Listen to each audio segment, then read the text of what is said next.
I eat this every morning, not a lot, just a small spoonful. And no, it's not some miracle food.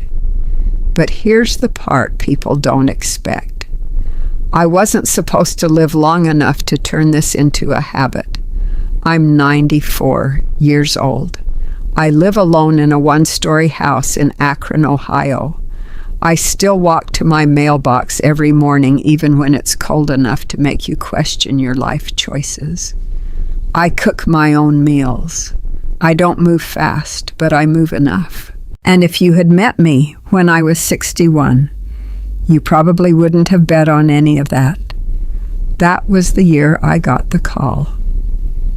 Pancreatic cancer, the kind where the room gets quiet for a second and everyone starts choosing their words more carefully. The doctor didn't say a number, but my daughter understood before I did. She started coming by more often, not in a dramatic way, just more often. I did what people do when they're told something like that. I listened. I followed instructions. I showed up for appointments. I nodded a lot. And somewhere along the way, I picked up a habit. This. Broccoli sprouts. I didn't even like them at first. Still don't, if I'm being honest. They taste like something that's trying too hard to be healthy. But they were easy. A small container, a small scoop done. People hear that and they lean in like I'm about to hand them a secret. I'm not. Because if there's one thing I've learned looking back on all of this, it's that people are always hoping the answer is something simple they can add to their day instead of something they might have to stop doing. I kept eating this every day. I still do. But that's not the part that changed anything.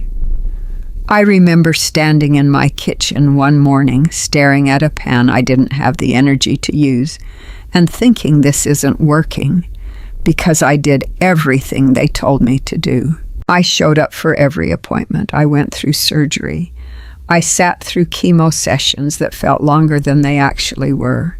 I listened carefully. I didn't argue. I ate what I was supposed to eat, or at least I tried to. Low this high, that avoid this, add that. My fridge looked like I had suddenly become a very disciplined person. On paper, I was doing great. In reality, I was getting weaker. I lost weight I couldn't afford to lose. My hands felt thin, like they didn't belong to me anymore. I would walk from the living room to the kitchen and have to stop halfway. Not because it was far, but because my body didn't seem interested in going any further. What bothered me wasn't just the pain. It was the feeling that none of it was making a difference. I remember one afternoon my daughter Susan opened the fridge and started moving things around, reading labels like she was going to solve something by organizing it better. She looked at me and said, "You're doing everything right." I didn't answer her right away. I was sitting at the table holding a fork, not really eating. Finally, I said, "Then why do I feel worse?" She didn't have an answer for that, neither did I. That's the part people don't talk about. You can follow every rule and still feel like you're slowly losing ground. And after a while, you stop trusting the rules. Not in a dramatic way. You don't throw everything out or make some big decision. You just get tired of trying to fix everything at once. So I stopped chasing every new idea. I stopped trying to overhaul my entire life overnight. And I started paying attention to what my body could actually handle, one small thing at a time. I set a glass of water on my nightstand that night and drank it before I even stood up the next morning. Not because someone told me to, just because it felt like something I could actually do without thinking too much about it. That's how it started. No big plan, no checklist, just small things I didn't have to argue with myself about. I began walking again, but not like before, not trying to exercise, just walking to the end of the street and back. Some days I made it. Some days I turned around halfway and called it good. Turns out your body doesn't need you to impress it. It just needs you to show up. I stopped trying to eat perfectly. That was exhausting. Instead, I made things simpler. Yogurt in the morning, something warm in the afternoon. And I kept a small container of fermented food in the fridge. Nothing fancy, just something that didn't come out of a box. And then there was this. I added a small handful of broccoli sprouts to whatever I was eating. Eggs toast sometimes just straight out of the container if I didn't feel like pretending it was part of a meal. I didn't love them, still don't. But they were easy. No cooking, no thinking. And for once my body didn't push back. That mattered more than any nutrition label. Some mornings I forgot the water. Some days I skipped the walk. There were afternoons I ate standing at the sink because I didn't feel like setting the table. None of it looked impressive. But after a while, something shifted. Not all at once, and not in a way you could measure on a chart. I just noticed I wasn't as tired getting out of bed. I could stand in the kitchen a little longer. My sleep got deeper, like my body finally decided to rest instead of just shutting down for a few hours. It didn't feel like I was getting better. It just felt like things weren't as heavy as they used to be.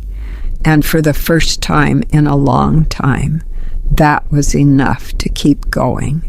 I dropped the remote and just looked at it on the floor. It wasn't far, maybe 2 feet. Close enough that I could have reached it without even standing up if I leaned a little. But I didn't move.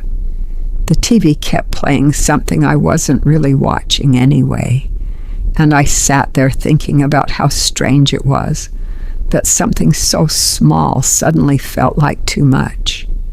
Not painful, not impossible, just unnecessary. That was the part that scared me. It wasn't the diagnosis. It wasn't the treatments. It was that quiet moment where I realized I didn't feel like trying. I used to push through things without thinking about it. Get up, fix it, move on. That's just how I was raised. You don't sit around waiting for motivation. You do what needs to be done. But that afternoon, I stayed in that chair longer than I want to admit. Eventually, I picked it up. Of course I did. I'm not telling you I gave up completely, but something had shifted. It wasn't about strength anymore. It was about whether I felt like using it. And that feeling, it started showing up in other places. I would stand in the kitchen and stare at the stove a little too long before deciding to cook. I'd think about going for a walk and then sit back down without a real reason. Little things, easy things, things that shouldn't have been a question. I didn't talk about it. Not to my daughter, not to my doctor, because how do you explain that you're not in more pain? You're just less willing. That's a hard thing to say out loud. So I kept doing the small habits, the water, the walking, the food. I kept showing up in the ways that didn't require much thinking. But underneath that, something else was going on, and I didn't have a name for it yet. I sat down with a tray I didn't want and pushed the food around with a plastic fork. Hospital cafeteria food has a way of making everything feel more final than it needs to. Too bright, too quiet, everyone pretending they're just there for lunch. A woman sat across from me without asking. Not rude, just the kind of casual you get in places where everyone's tired. She had a coffee, no food, We made the usual small talk. Weather, parking, how the coffee never tastes right in those places. Nothing important. After a minute, she looked at me and said, "You're not eating." I shrugged, not hungry. She nodded like she believed me, even though we both knew that wasn't the whole truth. Then she said it. "You don't look sick." I gave her a look. I didn't have the energy to argue. She held my gaze for a second and added, "You look worn out, not weak, not dying, worn out." That word stuck. I asked her what she meant, but she didn't turn it into a lecture. No advice, no big explanation. She just said, "There's a difference." And then she went back to her coffee, like that was enough. We talked a little more after that. Nothing deep. She told me her name was Eleanor. Said she'd been coming to the hospital for years, visiting someone on another floor. She didn't ask me what I had, didn't offer a story about someone she knew, didn't try to fix anything. When she stood up to leave, she said, "Take it easy on yourself." That was it. No grand message, no miracle in sight. Just a few words I didn't know what to do with. I sat there a while after she left, staring at that tray, thinking about what she said. Not sick, worn out. It didn't feel like much at the time, but it followed me home. I stood at the sink one night, rinsing the same plate longer than I needed to, and realized I wasn't thinking about the plate at all. I was replaying something that had happened years ago. Same words, same tone, same ending, over and over. That's when it clicked. Not in a big dramatic way, just a quiet kind of noticing. I wasn't resting. Even when I was sitting still, even when I was lying in bed, my mind was busy dragging the past into the present like it still needed my attention. And it wasn't just one thing.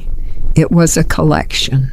My marriage, the way it ended and everything I never said, a manager I had years ago who made me feel small, and how I carried that longer than I should have. Conversations with my mother that I kept editing in my head as if I could go back and fix them. None of it was happening anymore, but I was still there every day thinking about it.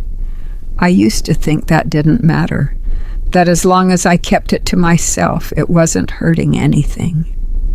Turns out I was wrong. I started noticing how it felt in my body when those thoughts showed up. My shoulders would tighten. My breathing would get shallow. I'd feel that same tired heaviness, even if I had just rested. So I tried something different, not anything fancy. I didn't meditate. I didn't write it all down. I just stopped continuing the thought. That's it. When my mind went back to something old, I noticed it, and I didn't follow it all the way through. I didn't argue with it. I didn't fix it. I just didn't keep going. Some days I did it well. Other days I caught myself halfway through the same old story. But even that was different. Before, I never caught it at all. It didn't solve everything. It didn't suddenly make me peaceful or calm, or any of those words people like to use. But it gave my mind something it hadn't had in a long time. A break. I kept doing the same small things, even on days when they didn't feel like they mattered. Water in the morning. A short walk, even if it was just to the end of the block. Yogurt, something simple for lunch. And that same small handful of broccoli sprouts I still didn't enjoy, but didn't argue with anymore. And I kept catching my thoughts when they started to run. Not perfectly, not consistently, but often enough that something started to change. It wasn't dramatic. There was no morning where I woke up and thought I'm better. What I noticed first was what didn't happen. I didn't wake up as tired. I didn't hit that wall in the afternoon as hard as before. I didn't feel that same heavy drop in my chest when I stood up to do something simple. My body stopped sliding backward. That was new. At one of my follow-up appointments, my doctor looked at my chart longer than usual. He didn't say anything big, just leaned back a little and said, "Whatever you're doing, keep doing it." That's about as enthusiastic as doctors get. My daughter noticed it too, but in her own way. She called one evening and said, "You sound lighter." I asked her what that meant, and she said, "I don't know. You just don't sound tired the same way." I didn't tell her everything, not because I was hiding it, but because it didn't feel like something I could explain in one phone call. From the outside, it probably looks simple. Eat a little better, move a little more, get some rest. And yes, those things mattered. I'm not going to pretend they didn't. I still eat those sprouts every day. I still walk. I still go to bed earlier than I used to. But if I'm being honest, those weren't the things that made the biggest difference. They just made it possible for the real change to happen without everything else getting in the way. I kept thinking I needed to find the right thing to add. A better diet, a smarter routine, one more supplement, one more article, one more piece of advice from someone who sounded like they knew more than I did. I spent a long time building a life that looked right from the outside, and I was still worn out. That took me a while to admit, because it's easier to believe you're missing something than to accept you might be holding on to things that are wearing you down every single day. For me, it wasn't one big problem. It was a collection of small ones I never questioned. The way I replayed conversations long after they were over. The way I held on to how people treated me even when they weren't part of my life anymore. The way I measured myself against what I thought I should have been by a certain age. None of that showed up in a doctor's visit, but it showed up everywhere else. In how tired I felt, in how quickly I got overwhelmed, in how little energy I had for things that actually mattered. I used to think those thoughts didn't count because I wasn't saying them out loud. Now I know better.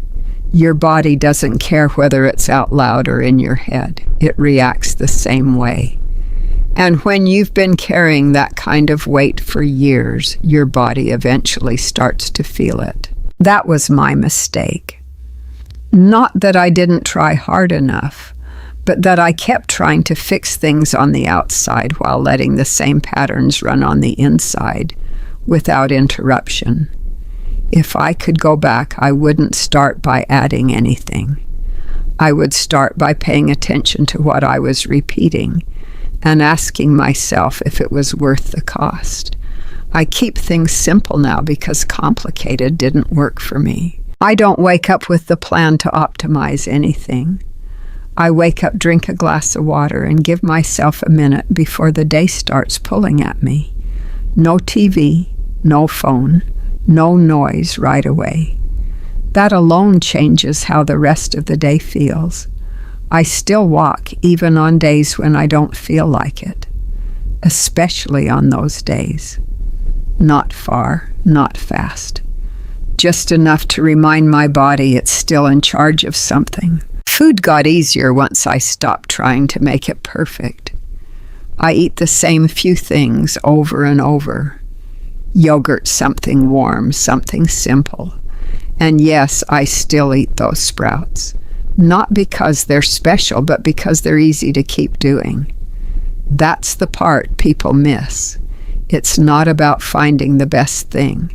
It's about finding something you won't quit. The same goes for your mind. I don't sit down and work on my thoughts. I just notice them when they show up. If I catch myself going down the same old road, I stop. Not by fighting it, just by not continuing it. Some days that works, some days it doesn't. But over time, it happens more often than it used to, and that's enough. If you're waiting for a routine that fixes everything, you're going to be waiting a long time. What actually works is something smaller, something you can repeat without thinking too hard about it. You don't need a perfect system. You need something steady, because at a certain point, your body isn't asking for more effort. It's asking for less friction. I'd probably slide that small container across the table and say, "Here, this is what everyone asks about." And then I'd tell you the truth. Yes, I eat it every day. No, it's not the reason I'm still here. If you're looking for life tips, I can give you a few. Drink water before you do anything else. Move your body even when you don't feel like it. Eat food that doesn't come with a long list of ingredients. Go to bed earlier than you think you need to. That's the easy part. The harder part is what nobody puts on a list. If I were giving you the kind of grandparent advice people usually don't ask for, I'd tell you to pay attention to what you're carrying around in your head. Not the big things everyone can see. The quiet stuff you repeat when no one's around. Because that adds up. And when you get older, you don't have the same room to carry it all. People talk a lot about longevity like it's something you can build by adding the right pieces. But from where I'm sitting, it looks more like something you protect by letting a few things go. If you want to know what old people know, it's this. Most of what wears you down isn't happening today. It's what you keep bringing back from yesterday. That's the part I wish I understood sooner. If you're trying to figure out how to live longer, don't just look at what you're eating. Look at what you're repeating.